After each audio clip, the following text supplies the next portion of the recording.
Noong nakalipas na isang linggo, ang pinag-usapan po natin ay may kaugnayan sa mga katangiang mapapansin natin na malapit nang dumating ang ating Panginoon. So yung pong, what would be the character of the people in this last day society? Ano yung makikita mong katangian ng mga tao sa mga huling araw? Sa ating lipunan ginagalawan. At baliktanawan po natin, tapos dudugtungan po natin. I will be picking up from where we have left off last Sunday, and I hope we can finish today. Amen. So tignan nga po natin sa Tagalog yung 2 Timothy chapter 3 verse 1. Verse 1 hanggang verse 5. Sa Tagalog po, tignan po natin. Ito po yung diniscuss natin nung last Sunday. Then I will be picking up from where we have left off. Amen. Ang sabi po, sa mga huling araw, ito yung mapapansin nating katangian ng mga tao sa ating society. In this last day society, what would be the character and the characteristics of the people in this last day society? 2 Timothy chapter 3, beginning verse 1 hanggang verse 5. Sabi po ni Apostol Pablo kay Timoteo, dapat mong malaman na sa mga huling araw ay magkakaroon ng mga kahirapan. So kapansin-pansin, ang mga huling araw ay medyo magiging mahirap. We do not want to sound negative, pero ang sabi po ayon sa hula, ayon sa magaganap sa mga huling panahon, ang huling panahon ay kakakakitaan ng mahirap na pamumuhay. So huwag kayong magugulat kung pataas ng pataas ang bilihin, pahirap ng pahirap ang buhay, sapagkat yan po ang makikita nating palatandaan sa mga huling araw. Malinaw po yan sa mga huling araw. Magkakaroon ng mga kahirapan. Pangalawa, ang sabi po sa verse 2, ang mga tao, so mapapansin niyo po ito, ang mga tao, mananampalataya at hindi, praise God, Kristiyano man o hindi, mapapansin mo sa kapaligiran, ang katangian ng mga tao magiging makasarili. Wala nang aalalahanin kung hindi sarili. Magiging sakim sa salapi. Puro na lang salapi, puro na lang salapi, puro na lang salapi. Mag-asawa, wala nang pag-uusapan kung hindi pera, pera, pera. Hanggang sa maghihiwalay na, tinanong ng abogado, ilang taon na kayo nagsasama? 10 piso na po. Mapagmataas, mapagsamantala, suwail sa magulang. Yan ba'y napapansin na natin? Na po, kapansin-pansin po yan. Walang utang na loob. Ibig sabihin, di marunong magpasalamat. At lapastangan sa Diyos. Yan po yung mapapansin natin sa mga huling araw. Verse 3. Sila'y magiging malupit, walang habag, mapanirang puri. Pansinin niyo po yung Facebook, yung Facebook po ninyo. Na po, yung mga naninirang puri, kumikita pa. Sa Facebook, yung mga nag-iiskandalo sa Facebook, sila pa yung kumikita. Habang nag-iiskandalo, habang naninirang puri, kumikita ng kumikita dahil maraming nanonood, at maraming nagla-like at nagsusubscribe. Apo, nag-aaway na. Mura na ng mura sa Facebook. Yung mayaman Biro mo, magmumura ka lang, yayaman ka na. Yan pong nangyayari. Mapanirang puri, marahas, mapusok, at namumuhi sa mabuti. Apo, napanood ko na naman. Hindi ko naman, kinano ko lang yung highlight. Yung si Luca po, ano pangalan niya? Pura Luca, ay pinepersona non grata na sa iba-ibang probinsya, pinersona non grata sa Cebu. Sabi ba naman, damihan nyo pa. Na po, mapusok at namumuhi sa mabuti. Hindi na marunong umalam ng kung ano yung mabuti. At yan po'y nagsisimula ng maganap.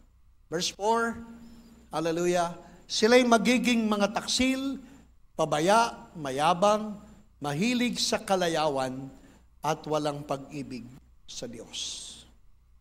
Apo, magiging lovers of pleasures more than lovers of God. Magiging mapagmahal sa kalayawan at wala ng pag-ibig sa Diyos. Sabi ko nga sa mga huling panahon, yung mga praise God, ang pagsisimba hindi na magiging prioridad ng buhay ng marami. Kung dati ang pagsisimba ay bahagi ng kanilang isang linggo at hindi mabubuo ang isang linggo kung hindi magsisimba, ngayon hindi na po yan totoo kahit sa maraming mga Kristiyano. Kasi marami ng mas priority. Marami ng distractions ng buhay. At dahil sa mga distractions, mga kaabalahan, at dahil sa mga prioridad ng buhay, nag-iiba ng panahon eh. Kaya pati na yung pagpapahalaga sa pagdalo sa gawain, pati yung pagpapahalaga sa pag-ibig sa Panginoon, ay unti-unti na nang makikita natin, ayon sa salita ng Diyos ay manlalamig at ang pananampalataya ng marami ay manghihina. At yan po'y hindi natin maiiwasan. We are not condemning anyone, and we do not want to be negative with people. But this will likely happen sa mga susunod na araw. People will become lovers of pleasures more than lovers of God. Hallelujah. At yan po'y makikita po natin. Pero may babala po si Apostol Pablo dyan, yung susunod na talata. Sabi po ni Apostol Pablo, sila'y magkukunwaring makadiyos, ngunit hindi naman nakikita ang kapangyarihan nito sa kanilang pamumuhay.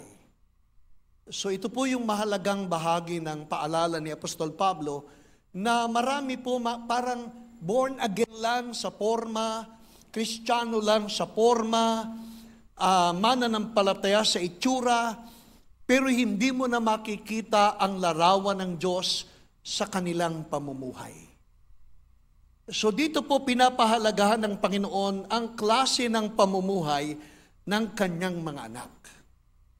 Panindigan po natin na tayo po'y mga anak ng Diyos. At sa paninindigan, ipakita natin tayo'y mga anak ng Diyos sa isip, sa salita, at sa gawa.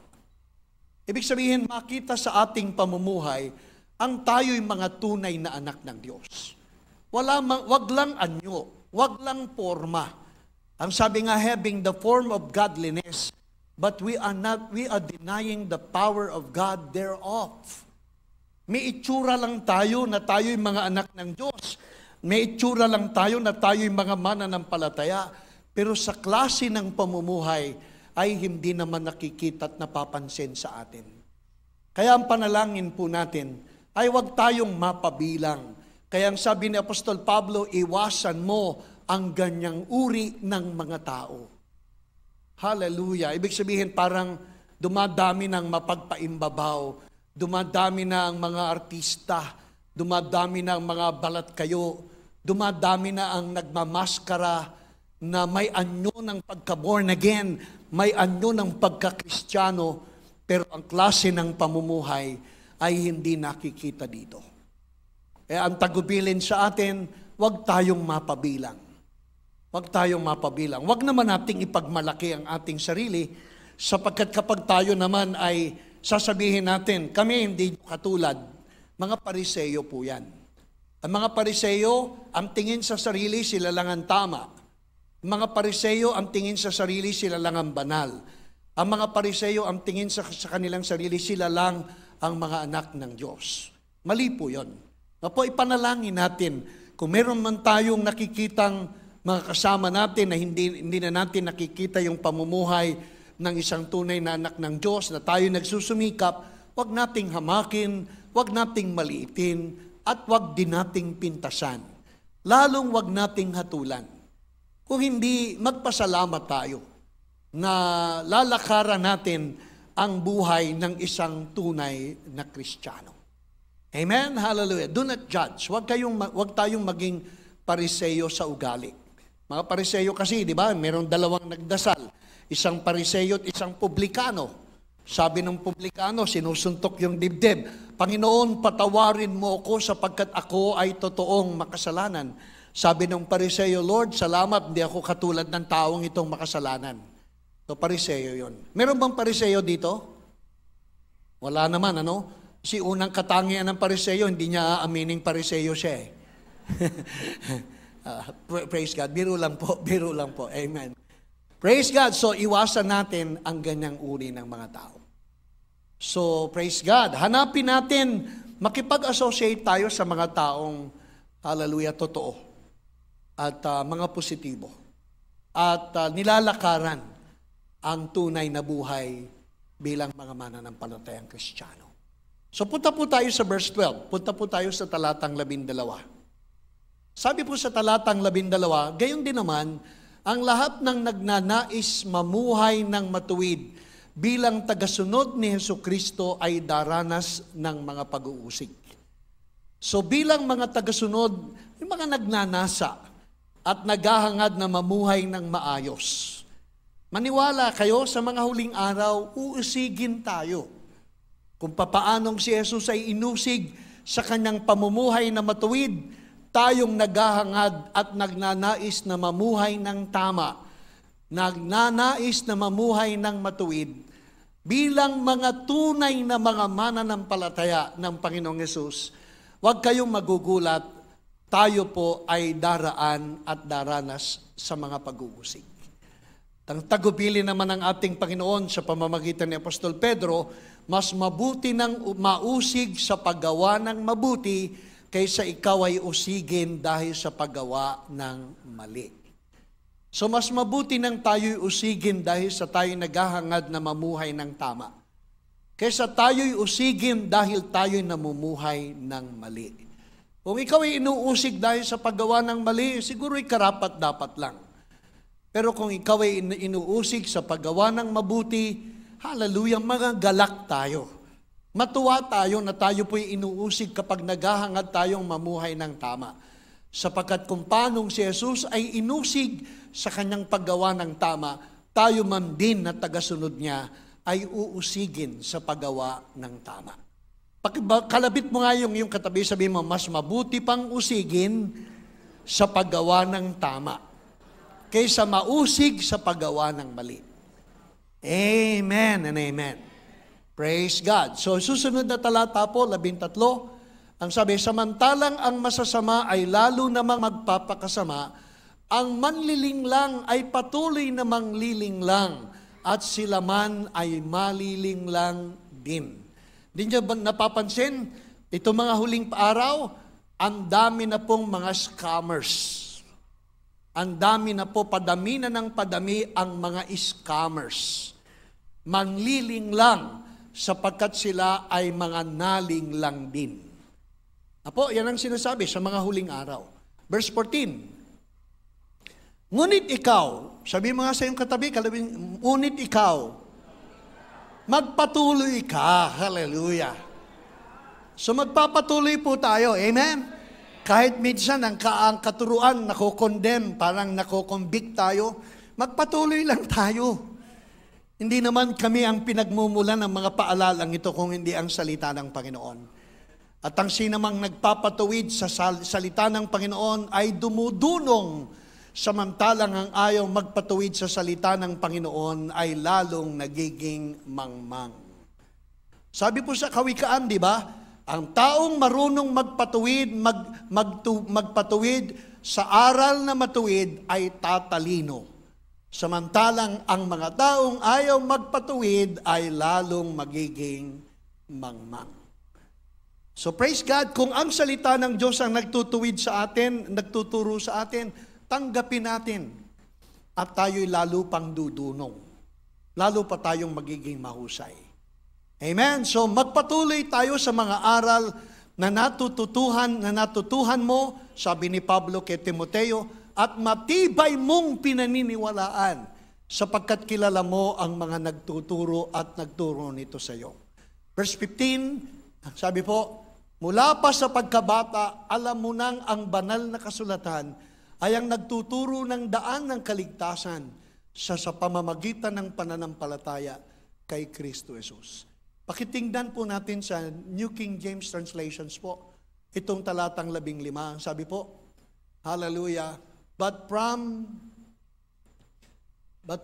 childhood, you have known the Holy Scriptures, which are able to make you wise. So the Holy Scriptures are able to make you wise. Especially in terms of salvation, through faith in Jesus Christ. Kaya po, napakahalaga ng salita ng Diyos. At dito na po tayo magpipick up. Ang pag-uusapan po natin ay ang katotohanan na nasa salita ng Diyos na ating totoong pinakikinggan ang kapangyarihan ng Diyos. The power of God, the power is in the word we hear. The power of God is in His word. Ang kapangyarihan ng Diyos ay nasa kanyang mga salita na pinakikinggan po natin. At sa mga huling araw, maraming mga tao hindi na makikinig sa mga aral. Kung hindi ang pakikinggan na lang nila ay ang mga aral na nagpapakiliti ng kanilang pandinig at nagpapasiyala lamang ng kanilang kalooban. Darating ang panahon, ang sabi po ni Apostol Pablo, ang mga tao magkakaroon ng itching ears. Itching ears. Ibig sabihin, darating ang panahon, ang mga mananampalataya, kung ano na lang yung gustong pakinggan, yun na lang ang kanilang pakikinggan. Pero hindi na sila makikinig sa lahat. Kung ano na lang yung nakakakiliti ng kanilang pandinig, kung ano na lang yung nakapagpapaligaya ng kanilang kalooban, yun na lang ang kanilang pakikinggan. Pero marami nang hindi sila pakikinggan sa mga huling araw. Samantalang, nais ko pong ipaalala ngayong umaga, sa ilang sandali na natitira po sa atin, na ang kapangyarihan ng Diyos, magligtas, magpagaling, magbigay ng bagong buhay, magpasagana, at mag-akay sa pagtatagumpay, ay nasa salita ng ating Panginoong Diyos. The power of God is in His Word. Ang kapangyarihan ng Diyos. Kaya ang sabi po sa Romans 1:16, hindi ako nahihiyang ipahayag ang salita ng Diyos sapagkat nasa salita ng Diyos ang kapangyarihan upang tayo ay maligtas. I am not ashamed of the gospel of Christ. The gospel of Christ is the Word of God. I am not ashamed of the gospel of Christ. Why? For it is the power of God. Unto what? Unto salvation. For everyone who believes. Ang salita ng Diyos ay ang kapangyarihan ng Diyos na magligtas sa sino mang makikinig at sumasampalataya. Kaya maniwala kayo mga kapatid, itong mga huling araw, lalo nating pahalagahan ang pakikinig sa salita ng Diyos. Sapagkat nasa salita lang ng Diyos ang kapangyarihan. Kapangyarihang magligtas. Yung salvation po dyan ay galing sa salitang soteria. Salvation o soterion sa ibang salin. At ang ibig sabihin ng salvation ay isang all-inclusive package of all the benefits of the Lord because of His finished work. Ito'y isang regalong nakapaloob sa napakalaking biyaya na nandun na yung lahat ng ating pangangailangan.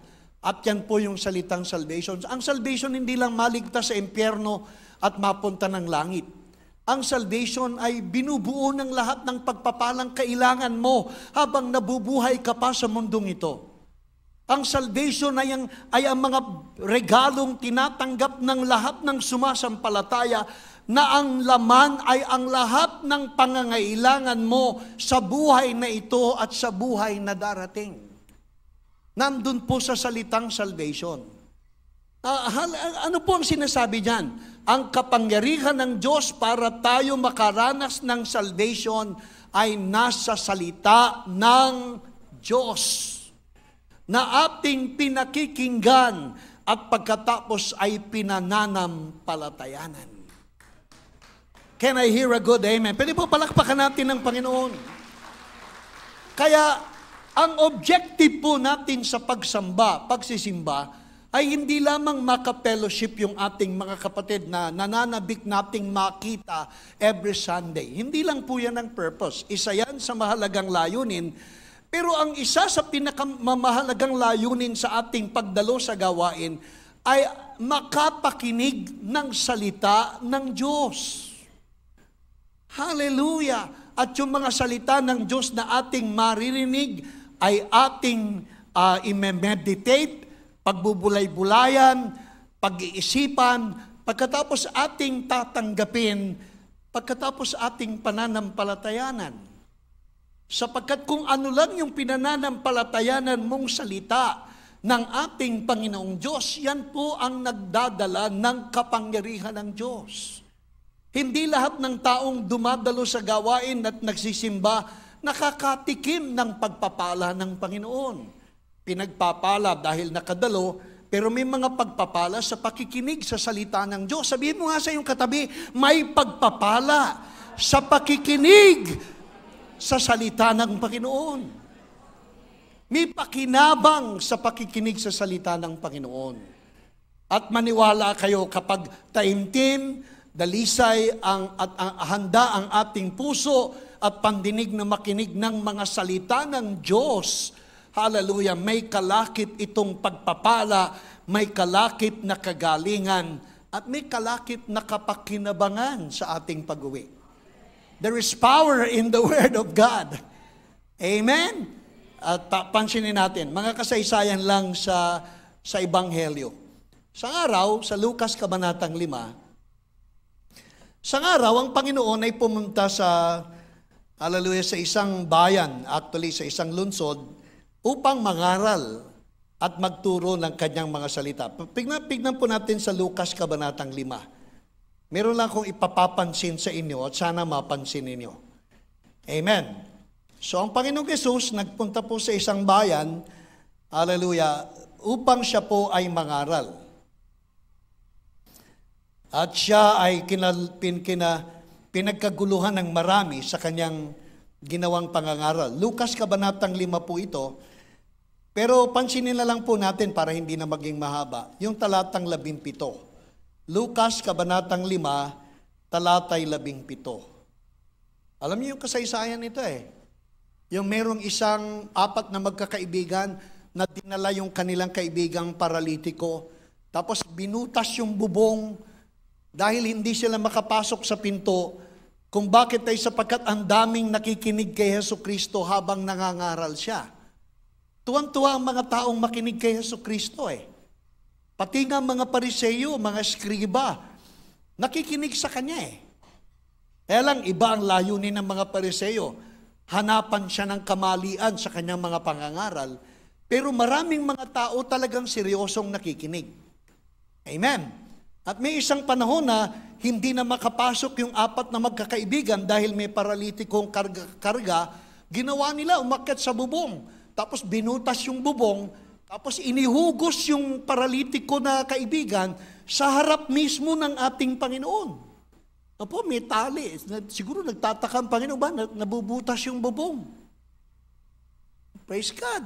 Saan kayo nakakita na hindi naman kayo may-ari ng bahay, bubutasin mo yung bubong? Para lang maihugos. Tapos nakikita ni Jesus, bumababa yung paralitiko na naka-stretcher. Tapos pagdating sa harapan, nasa harapan ng Panginoon yung nakahandusay sa stretcher na may sakit.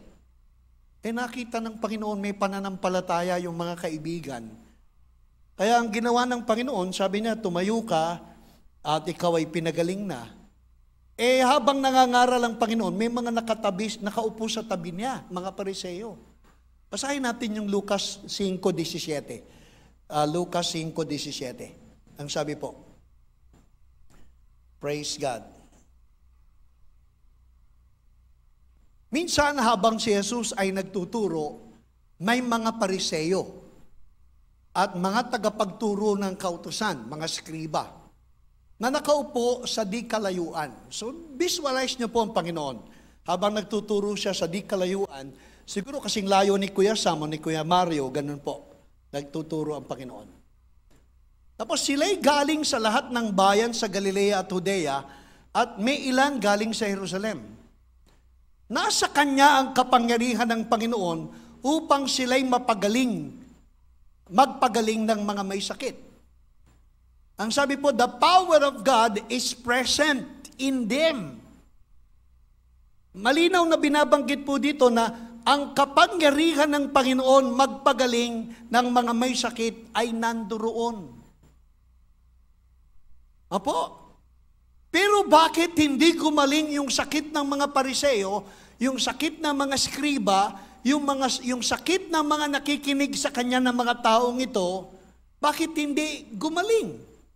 Samantalang presenta o nandoon yung kapangyarihan ng Panginoong magpagaling, bakit ang mga taong ito hindi gumaling? Bakit hindi gumaling? Amen. Alam niyo na kung bakit. Kahit nagtuturo ang Panginoon, hindi sila totohanang nakikinig. At nakikinig man, hindi sila handang sumampalataya sa kanilang napapakinggan.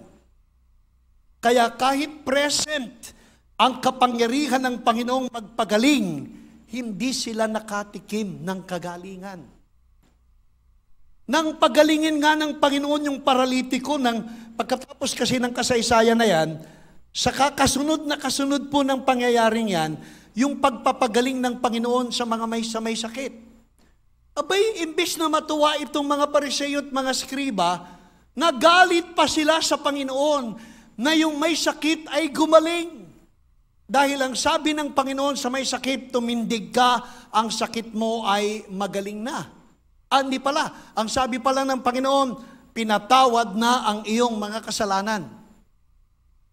Diba? Tama? Ang sabi ng Panginoon, pinatawad na ang iyong mga kasalanan. At pagkatapos, ikaw ay magaling na. Sabi ng mga Pariseo at skriba, anong kapangyarihan ng taong ito na magpatawad ng kasalanan? Lapastangan sa Diyos, hindi ba ang Diyos lamang ang may kapangyarihang magpatawad ng kasalanan? Sabi ng Panginoon, mauunawaan ninyo na ang anak ng tao ay may kapangyarihang magpatawad ng inyong mga kasalanan. Alin ang mas madaling sabihin? Ang pinatawad na ang iyong mga kasalanan o ang ikaw ay tumindig at magaling ka na? Alin ang mas madaling sabihin? Ang pinatawad na ang iyong kasalanan o ang ikaw ay tumindig, magaling na ang iyong sakit at karamdaman. Praise God, mas madaling sabihin yung pinatawad ka na sapagkat kalakip ng pagpapatawad ay kagalingan. Amen? Sabihin nyo nga, pag ako nagpatawad at ako pinatawad, dumadaloy ang kagalingan. Amen! Hallelujah! Kaya nang sabihin niyang pinatawad ka na, katumbasyon, magaling na ang iyong sakit at ang iyong karamdaman. Napaka-powerful ng pagpapatawad. Di ko alam kung ano nagawa sa inyo ng inyong kapwa, pero kapag natutunan niyong magpatawad, maniwala kayo. Pagkatapos ng pagpapatawad ay pagdaloy ng kagalingan at pag-agos ng masaganang biyaya. Kalaki po yan Pero hanggang hindi ka nagpapatawad, nakatali ang kamay ng pagpapala at hindi makagalaw ang biyaya ng kagalingan. Pero pag nagsimula kang mag-release ng forgiveness, bigla ding nabubuksan ang kandado ng kagalingan at dumadaloy ang masaganang pagpapala. Kaya nyo na bang magpatawad? Amen? Naikwento ko na sa inyo, di ba, merong babae na pinagpe-pray, pinagpa-fasting, si Yonggi Cho pa. Si Dr. David Yonggi Cho pa ang nagpe-pray sa kanya. Araw-araw, kada linggo, pinagpe-pray siya. Pupunta sa sarap, pinagpe-pray siya. Sa araw, parang napagod na si David Yonggi Cho ng kadadasal dito sa babaeng ito, na dating parang pang-beauty contest ang muka, abay na disforma. Yung taas ng ulo niya, kumanan, at yung mula sa ilong hanggang sa baba ay kumaliwa. So na-disforma yung muka. Parang, imagine, i-visualize po ninyo. Mula sa ilong, pumunta sa kanan yung muka. Mula sa ilong pababa, pumunta sa kaliwa yung muka. Kaya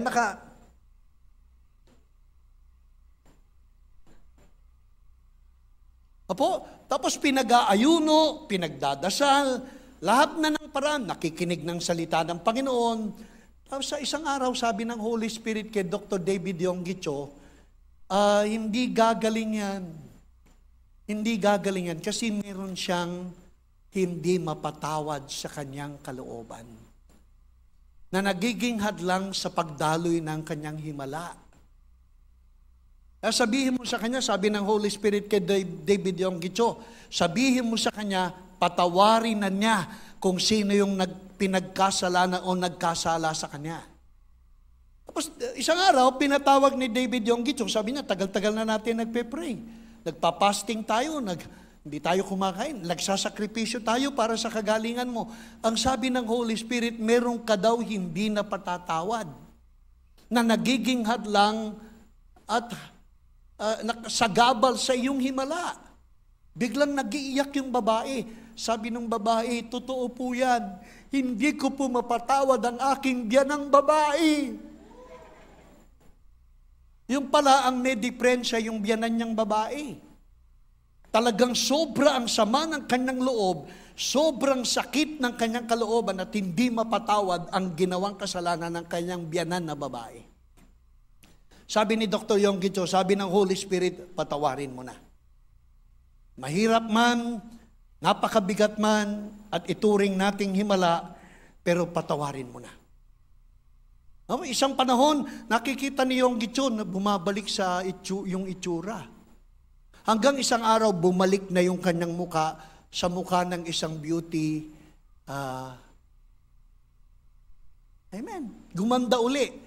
At sabi ni Yonggicho, kita mo na, yung unforgiveness lang ang dahilan kung bakit hindi ka gumagaling at hindi ka nakakaranas ng himala.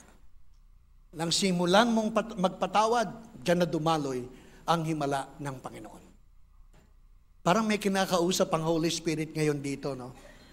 Kung ikaw yung kinakausap, you begin to forgive. And forgiveness is not an emotion. Forgiveness is a decision. Ang pagpapatawad, hindi po emosyon. Kasi kung emosyon lang ang pagpapatawad, pag hindi mo lang nakikita, sinasabi mo, napapatawad mo na. Pero pag nakita mo, uumbagin ko yan eh. Kasi damdamin. Pero kapag nagdesisyon ka, makita man kita hindi, pinatawad na kita. Amen? Hallelujah. Praise God. Parang tahimik ang kalangitan. Amen. So sabi ng Panginoon, alin ang mas madaling sabihin?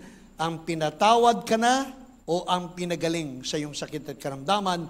Para sa Panginoon, magkapareho lang at magkatumbas ang magpatawad sa pagdaloy ng kagalingan.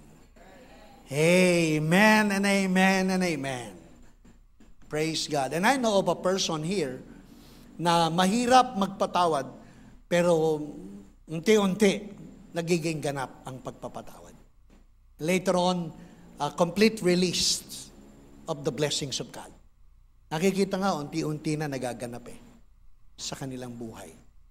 Amen? So ano po ang dahilan bakit yung mga Pariseo at Skriba, kahit malapit na malapit sa Panginoon, nagtuturo ang Panginoon, kahit nandun yung kapangyarihan ni Jesus para magpagaling, hindi sila gumaling. Because they do not want to hear the Word of God. They have been hearing the Word, but they do not want to hear and they do not want to believe the Word of God. Yan po ang diferensya minsan Po, kaya kapag ikaw ay dumalo ng conference, dumalo ng church, dumalo ng seminar, hindi ka nakahandang makinig at pagkatapos yung napakikinggan mo, hindi ka handang maniwala at tanggapin. Praise God. Parang kahit may present to heal, hindi rin dadaloy ang pagpapala ng kagalingan. Pagpapala nandyan, available. Healing available. Salvation available. Prosperity, abundant life available. But sometimes, nahihinder ng ating unbelief at nahihinder na hadlangan ng ating, hallelujah, kulang sa pananampalataya sa kapangyarihan ng salita ng Panginoon. Amen? Hallelujah. Maraming distractions po kasi. Marami. Kaya, basahin po natin yung Matthew chapter 13. Isa sa mga humahadlang kung bakit hindi tayo pinagpapala ay, hallelujah, medyo dull yung ating pakikinig, yung dull of hearing. Matthew 13:15. Ang sabi po sa Matthew 13:15 po, the heart of these people have grown dull. Ibig sabihin, marami pong mga mananampalataya ay mabagal ng makinig sa salita ng Panginoon. Kaya kahit may pandinig, hindi makarinig. Kahit may paningin, hindi nakakakita. Diba, nakatingin ka lang sa pastor, nagsasalita, napapakinggan mo yung mga sinasabi, pero meron kang pandinig na hindi mo naririnig. At meron kang mata na hindi mo nakikita. Kaya kahit matapos yung gawain, umuwi kang empty. Ang dahilan ay hindi ka handang makinig. Tanggapin at pakinggan at panampalatayanan yung iyong napapakinggan. Their ears are hard of hearing, and their eyes they have closed. They should see with their eyes and hear with their ears, lest they should understand with their hearts and turn so that I should heal them. Kung meron lang sana tayong pandinig na nakakarinig at meron tayong matang nakakakita at nauunawaan natin ang mga ipinapahayag na mga salita, ang sabi, sana'y magbabalik loob kayo sa Panginoon upang kayo ay Kanyang pagalingin. Praise God. At ito po'y nagaganap sa church, nagaganap sa mga dinadaluhan nating mga seminars and conferences. Kapag hindi ka talaga nakahandang makinig, kahit may nagsasalita, wala kang napapakinggan. Kapag hindi ka handang umunawa, kahit may mata, hindi ka nakakakita. At anong dahilan? Because our hearing is so dull, have grown dull. Pag pagpapatuloy mo ang pagbasa sa Marcos 13, binahagi niya yung talinghaga ng naghahasik ng binhi. If you will continue to read, bababasa natin dyan yung talinghaga ng paghahasik ng binhi. Pwede po ipagpatuloy natin, Matthew 13. Ang sabi po, ang magsasaka ay naghasik ng binhi. Talinghaga. May binhing na, amen. Tama ba, Renewel? Praise God. May binhing nahasik sa tabing daan at hindi ito tumubo. Shortcut to lang po. May binhing natanim sa batuhan, saglit na tumubo ang itinanim na binhi, pero dahil hindi malalim ang ugat, madaliling nawala. Hallelujah. Ilagay natin sa Tagalog para mas madali, diretso na pong maunawaan. Sabi sa Tagalog, when anyone hears the word of the kingdom, amen. So ang sinasabi po ng Panginoon dito, kayong mga alagad o kayong mga mananampalataya, mapalad kayo. Sabi mo nga sa iyong katabi, napakapalad mo. Kasi meron kang mata na nakakakita, at meron kang tengang nakakarinig. At dahil dito nakakaunawa ang iyong kaisipan at nauunawaan mo ang sinasabi ng mga salita. Praise God. Kasi may mga nakakarinig, nasa tabing batuha sa tabing daan, ang binhi hindi namunga, nanakaw ng kaaway. Meron namang ang binhi itinanim sa batuhan, tumubo ng kaunti, dahil sa pagsikat ng araw, hindi rin nagbunga yung binhi. Meron namang mga binhing na tanim sa matinik at dawagan, na ang salita ng Panginoon, hanapin niyo po, parang nasa verse 39. Hallelujah, 40. Amen. Praise God. Parang hindi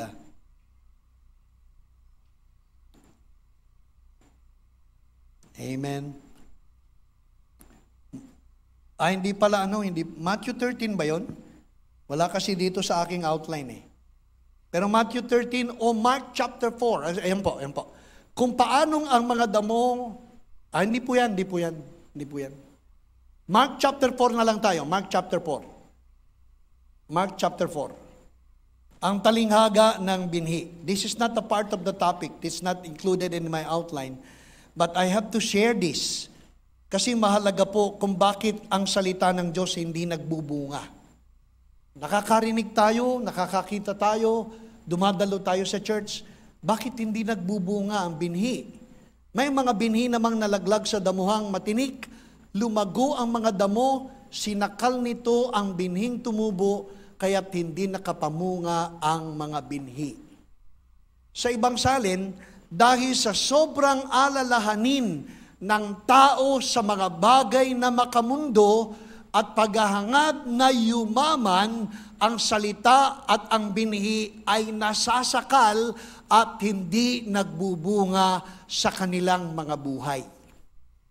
Yan po ang sinasabi. So kahit nakakarinig tayo, nakakakita tayo, praise God, hindi rin tayo umuuwing pinagpapala kasi yung mga salita na napapakinggan natin ay nadadaig ng ating mga alalahanin sa buhay sa mundong ito. Nasasakal, lalo na ng paghahangad na yumaman. At yan ang pangyayari. Marami po, yung Word of God hindi makapamunga. Yung Word of God hindi ma-harvest. Kasi because of the cares of the world and because of our desire to get rich quickly. Praise God. Tama ba? Nasa Mark chapter 4. Kaya nasasakal ang salita ng Panginoon. Nasaan ba? Saan ba natin pakikinabangan ng salita? Galatians chapter 3 verse 5. Paano ba pinakikinabangan ng salita? Malapit na po kung matapos, magpe-pray na po tayo. Nangako na naman si Pastor. Praise God. Galatians chapter 3 verse 5. Sabi ni Apostol Pablo sa mga mananampalatayang taga-Galacia, are you getting something? Amen. Are you following me? Amen. Ang ine-emphasize ko po dito yung power of the word that you need to hear and you need to receive and have faith in it. Because the power is in the word. The power is in the word. So sabi po ni Apostol Pablo, Galatians chapter 3 verse 5. Therefore, He who supplies the Spirit. Sino yung He that supplies the Spirit? The Lord Jesus Christ, our God.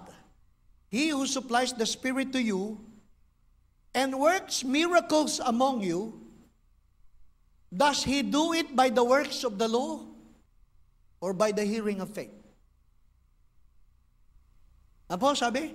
Siya na nagkakaloob ng mga biyaya at gantimpala ng Espiritu at siya na gumagawa ng mga himala at kagababalaghan sa inyo, ito ba ay dahil sa inyong pagtupad sa mga batas at kautusan pang relihiyon o ito ba ay naranasan ninyo dahil sa inyong pananampalataya na nakamit sa pakikinig?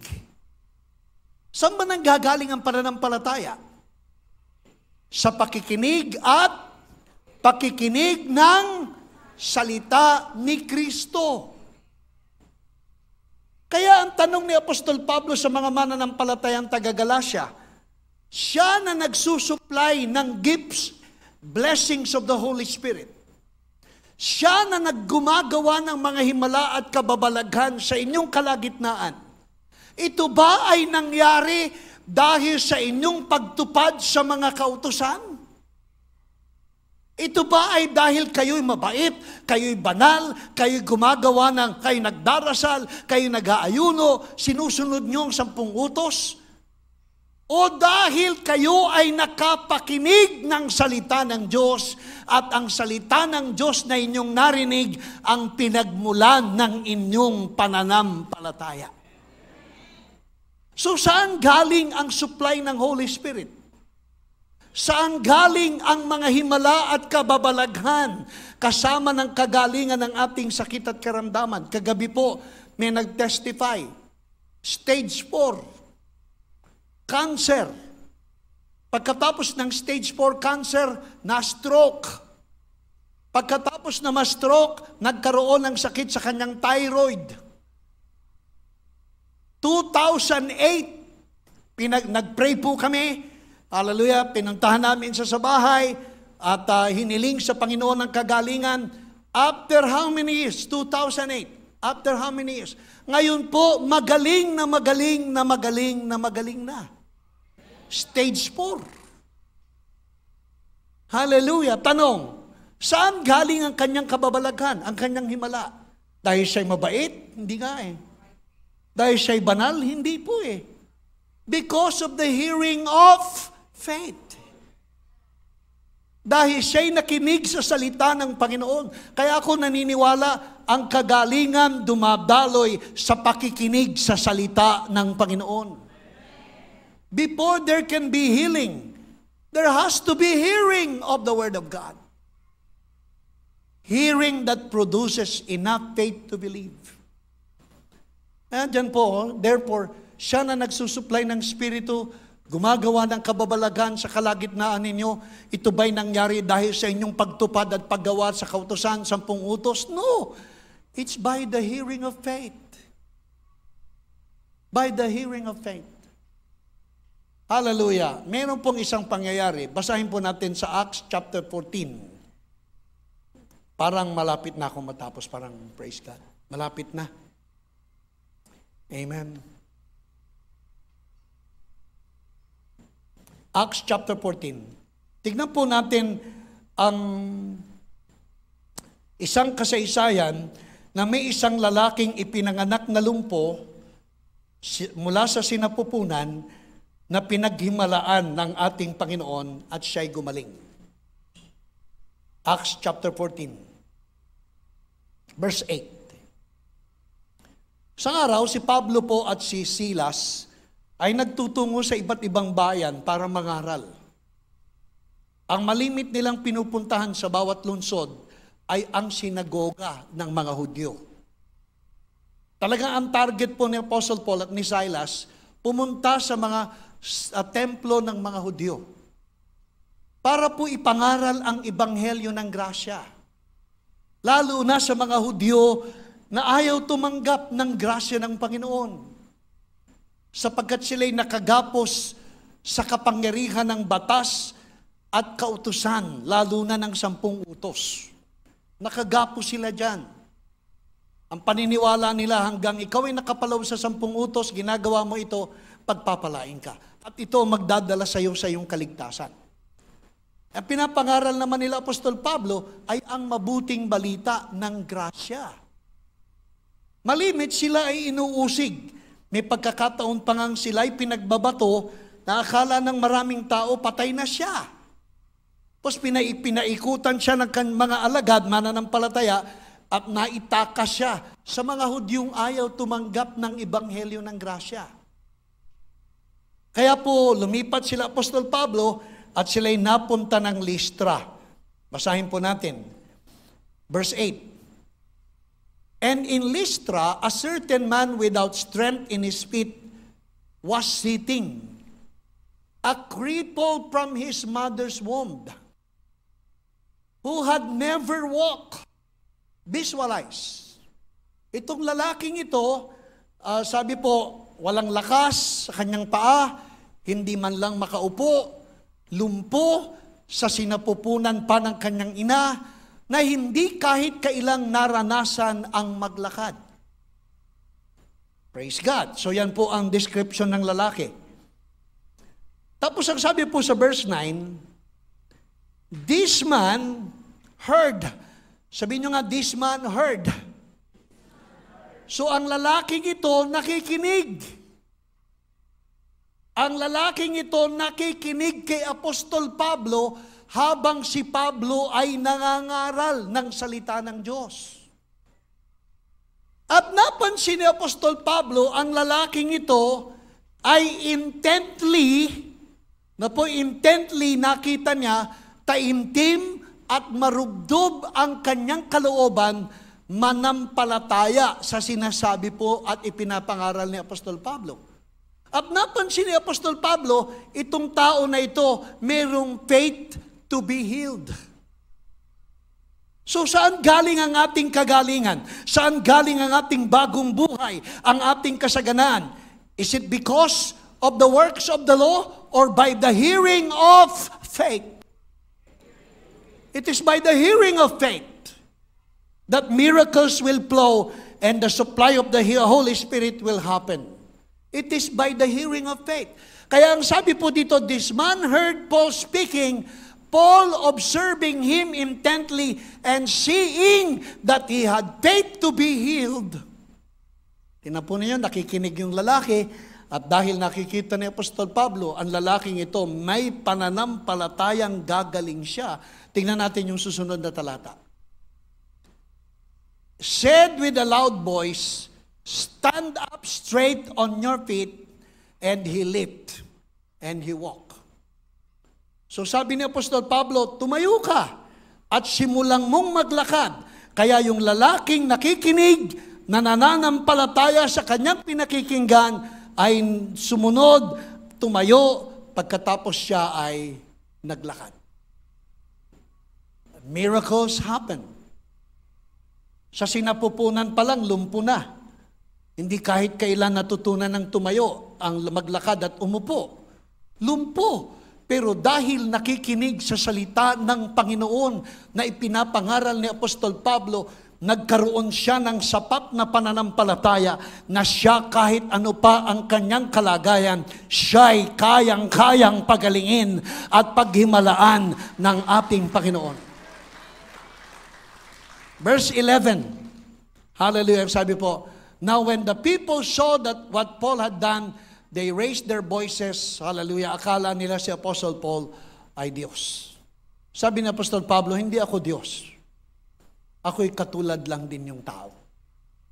Ang lahat ng ito'y naganap hindi dahil kayo'y mabait, hindi dahil kayo'y mabuti, hindi dahil sa inyong pagtupad at pagsunod sa mga kautusan, lahat ng ito'y naganap dahil kayo'y nakinig at ang inyong pinakikinggan ay salita na nagbibigay ng tunay na pananampalataya. At kung ito'y naganap sa kanila noon, maniwala kayong hanggang sa ngayon ay naggaganap ang mga pangyayari at ang salitang ito. Kaya sino man ang may sakit at may karamdaman sa umagang ito, pagkatapos mong mapakinggang si Jesus ay nagpapagaling sa pamamagitan ng iyong pananampalataya, ang iyong sakit ay kaya niyang pagalingin. Amen? Hallelujah! Just by the hearing of faith. So it's not the person, it's not me. It's the hearing of faith. Faith cometh by hearing, and hearing by the word of God. Kaya pag nagpunta tayo sa church, ihanda natin ang ating pandinig. Ihanda natin ang ating paningin, lalo na yung pandinig ng ating spirito at yung mata ng ating spirito. At maniwala kayo kapag kayo nakakarinig, umuusbong ang tunay na pananampalataya sa kanyang mga pangakot, mga salita. At pagkatapos ito'y magdadala sa inyo sa anuman ang inyong pangangailangan ay katagpuin at ipagkaloob ng ating Panginoon. In Jesus' name. Can I hear a good amen to that? Amen. Pwede ba 2 talata na lang po? 2 talata na lang. Praise God, sabihin nyo nga, praise God, 2 talata na lang. Amen. Proverbs chapter 4, verse 20 to 23. Napakahalagang paalala. Then pagkatapos po, magwawakas ako dun sa John 6:63 at saka sa 1 Thessalonians 2:13. At 3 pa pala. So Proverbs muna, Proverbs. Anong oras na ba? 9:40, maaga pa. Amen. Malimit ako natatapos ng 10 quarter.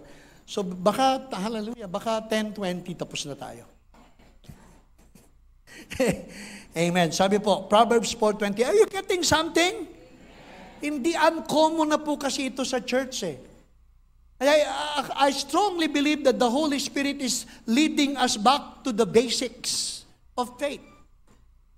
Huwag tayong maghangad ng malalalim. Magbalik tayo dun sa mga pangunahing mga aral na nagdadala sa atin sa isang tunay na pananampalataya. Marami ng churches ngayon, masyado ng modern, masyado ng friendly seeker na mga church na hindi na idinidiin yung kahalagahan ng salita ng Diyos. Hindi na pinahahalagahan yung paniwalaan at panampalatayanan ang mga pangako ng Panginoon. Dami pong mga churches program, property, pagpapayaman, pagpapasikat. Nakakalimutan na po yung Word of God eh. Kaya mga member hindi na halos naghahawak ng Bible. Mga member hindi na nagpe-pray. Mga member hindi na po, believe me, bagbalik tayo sa basic. At ang basic, mga kapatid, ay ang makinig tayo sa sinasabi ng kanyang mga pangako at salita. Paniwalaan natin at tanggapin. At anumang may pangangailangan ka, ay kayang-kayang ipagkaloob ng Panginoon sa atin. Hallelujah. Kaya ang sabi po doon sa Proverbs chapter 4, punta po tayo sa Proverbs 4:20. My son. Hallelujah. Sino po ang kinakausap? Praise God. Tayo pong lahat. Sa Panginoon, yung son at daughter, isa lang po yan. Walang babae, walang lalaki sa Panginoon. Ang sinumang nakipag-isa sa Panginoon ay iisa na sa Panginoon. Walang babae, walang lalaki, walang alipin, walang malaya, walang matalino, walang mangmang. Tayo'y iisa lang sa harapan ng ating Panginoon. Nang sabihin niyang, my son, it refers to all of us. My son, give attention to my words. Give attention to my words. At yung salitang attention ay masusi, taimtim, na tayo'y magpahalaga sa kanyang mga salita. Incline your ear to my sayings. Ikiling nyo ang inyong mga pandinig sa aking mga sinasabi. Ikiling ninyo. Incline ay ikiling ninyo yung inyong pandinig sa kanyang mga salita. Verse 21. Do not let them depart from your eyes. Yung let them ay word of God. Do not let the word of God depart from your eyes. Keep the word of God in the midst of your heart. Manatili sa inyong puso ang aking mga pangako at salita. Huwag niyong hayaan ang aking mga salita at mga pangako ay lumisan sa inyong puso. Let them not depart from your eyes. Keep them in the midst of your heart. Bakit po? Ang sabi sa 22, for they are life to those who find them. Sinong naniniwala ang salita ng Diyos ay may buhay? The Word of God, they are spirit and they are life. So ang salita ng Diyos ay may buhay para sa lahat. Para sa lahat? No! Ang sabi po, for they are life to those who find them. Ang salita ng Diyos ay nagiging buhay sa mga nakasusumpong ng kanyang mga salita. Pero ang salita ng Diyos ay kamangmangan sa ayaw maniwala. Ang salita ng Diyos ay kwentong kutsero sa mga ayaw tumanggap. Pero sa mga nakakakita ng kahalagahan at kapangyarihan ng kanyang salita, ang salita ay espiritu na nagbibigay ng buhay. Hindi lahat nakakasumpong ng buhay. Hindi lahat nakikinabang sa napapakinggan, sapagkat ang nakakasumpong lang ng buhay at biyaya ng kanyang mga salita ay ang nakakita, naniwala at nasumpungan nito. And I praise my living God because I know you have life because you have found the Word of God. Amen. Sabihin mo nga sa iyong katabi, pinagpala ka sapagkat ikaw ay may buhay kasi nasumpungan mo ang kanyang mga salita. They are light only to those who find them, but foolishness to those who do not believe. Kwentong kutsero sa mga ayaw tumanggap. Pero sa atin, mataimtim na dumadalo, nagbibigay ng 2 oras kada linggo para makinig. Kaya umuwi tayo masaya, hallelujah. Lalo na kapag may nagpapachowking, praise God, lalong masaya. Amen. They are light to those who find them. And what? And help to all their flesh. The Word of God is health to all our flesh. Ang salita ng Diyos ay kapakipakinabang sa Espiritu, sa ating kaluluwa, isip, damdamin at kalooban.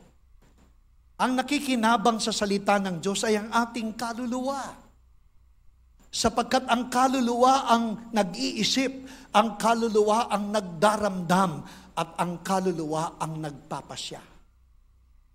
Kaya kapag nasumpungan ng kaluluwa ang salita ng Diyos na sinasabi ng iyong naborn again na Espiritu, maniwala ka, may kalusugan galing sa salita ng ating Panginoong Diyos.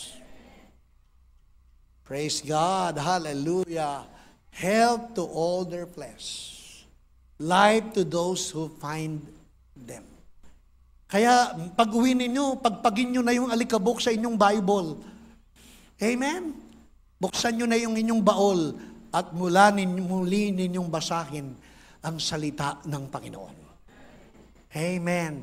At pahalagahan nito. Verse 23, sabi po sa verse 23, keep your heart with all diligence, for out of it spring the issues of life. Sa New Living Translations, hallelujah, sabi po, guard your heart above all else, for it determines the course of your life. Ilagay ninyo sa inyong mga puso.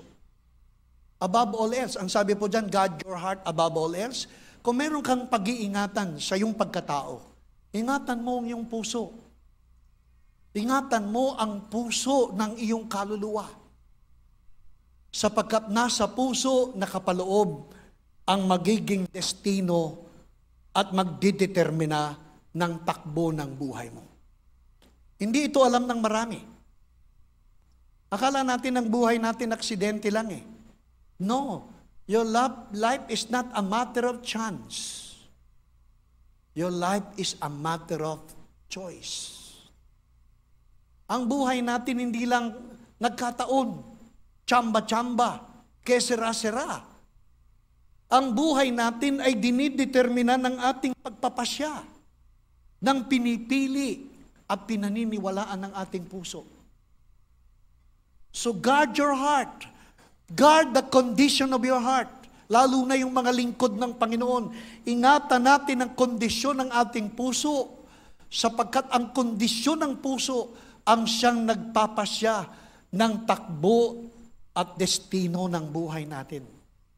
Kaya kung sino ka ngayon, ay dahil meron kang pinili. Kung ano ka ngayon ay dahil sa iyong paniniwala.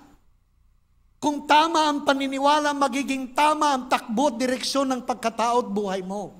Pero pag mali ang paniniwala, huwag kang umasang tama ang magiging kurso ng iyong buhay.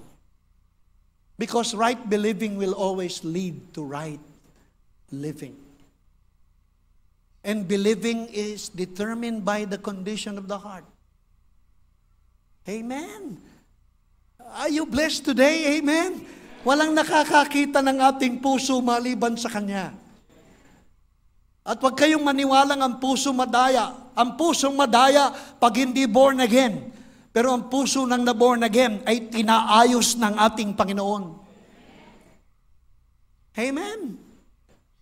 Praise God. Hallelujah. I am blessed. I do not know about you, but I am personally blessed. We are blessed. Amen. Palakpakan po natin ang Panginoon. Last passage and promise. Hallelujah, magpe-pray na po tayo. 1 Thessalonians chapter 2 verse 13. Ganda no po? Parang kabisado ko po yung 4:20 hanggang 23.